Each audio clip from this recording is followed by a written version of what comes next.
pourquoi nous les humains sommes-nous tant attendris devant un chaton ou un chiot? Ce genre de réaction toucherait, paraît-il, toutes les couches de la population, comme l'a montré par le passé Boo, un toutou adulé sur internet. Il est devenu une véritable star. Aussi, nous avons voulu nous rendre compte nous-mêmes de cet engouement, en nous rendant au premier salon des chiots à Margny-les-Compiègnes pour essayer de mieux comprendre. Ici, dans la salle du Tigre, tout est là, le public, les chiots et l'organisateur.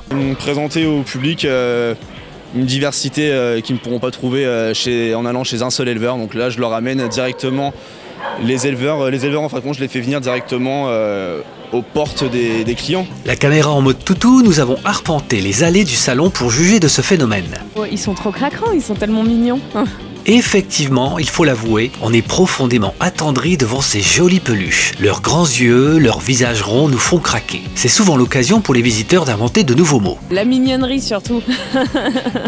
Petite boule de poil mignonne.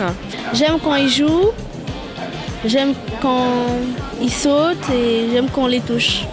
Des études ont montré que la vue de bébés ou de chiens provoquerait un afflux de dopamine au sein de notre cerveau qui serait bénéfique. En tout cas, nous l'avons constaté, la dopamine a fait son effet sur les visiteurs de ce salon. Ils étaient tous aux anges.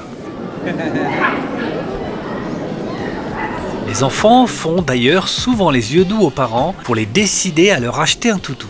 Tu me reviens avoir un petit chien? Oui. Les parents, ils sont d'accord? Non. Qu'est-ce que tu recherches comme chien, toi? Je recherche un labrador. Mais acheter un chien est une responsabilité. La raison reprend ses droits. Il faut passer en revue plusieurs critères avant de repartir à la maison avec la petite bête. L'idée c'est que ce soit un chien qui perde pas trop ses poils et qui soit surtout sympa avec les enfants. Un peu les chiens qui correspondent par rapport aux enfants, surtout par rapport au sein quand il sera à la famille, quoi. Il sera avec nous à la maison, quoi. Il était juste venu voir pour jeter un coup d'œil et puis là d'acheter avec tout le monde comme ça, c'est vrai que c'est pas évident, quoi. Du coup on a pris la carte de visite puis après ça vaudra le détour, on ira faire un tour, on ira voir ça directement en famille, quoi. Certains ont même des critères bien précis. Sur des chiens ultra sportifs. Voilà. Courir et courir. Il existerait même un chien idéal. Nous l'avons trouvé, le berger australien. C'est un chien qui est très près de l'humain. Très près de l'humain, qui est très polyvalent. C'est le cousin du border collie, qui n'est pas têtu, il n'est pas rancunier.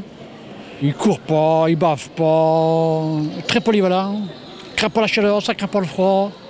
C'est presque le chien idéal, quoi. Mais acheter un chien serait-il une mode? Il y a une mode, oui, bien sûr. Bulldog français, Staffy et Chihuahua. Mais moi, j'ai une race qui n'est pas forcément à la mode. Mais par contre, ça fait 20 ans que je suis spécialisée dans le bleu et le lilas aussi. Finalement, un chien, c'est de la tendresse, de l'amour et le compagnon fidèle. Le perdre, c'est souvent une vie qui s'arrête. Parce que j'ai fait une promesse au mien que j'ai perdu. Il avait 14 ans, donc je lui ai promis qu'il ne serait pas remplacé parce que j'ai beaucoup de chagrin, même encore en ce moment. Donc, c'est quoi comme race de chien? Un labrador. Notre enquête se termine. La présence d'un chien nous fait bel et bien fondre. D'ailleurs, les petits chiots nous le confirment avec leurs mots.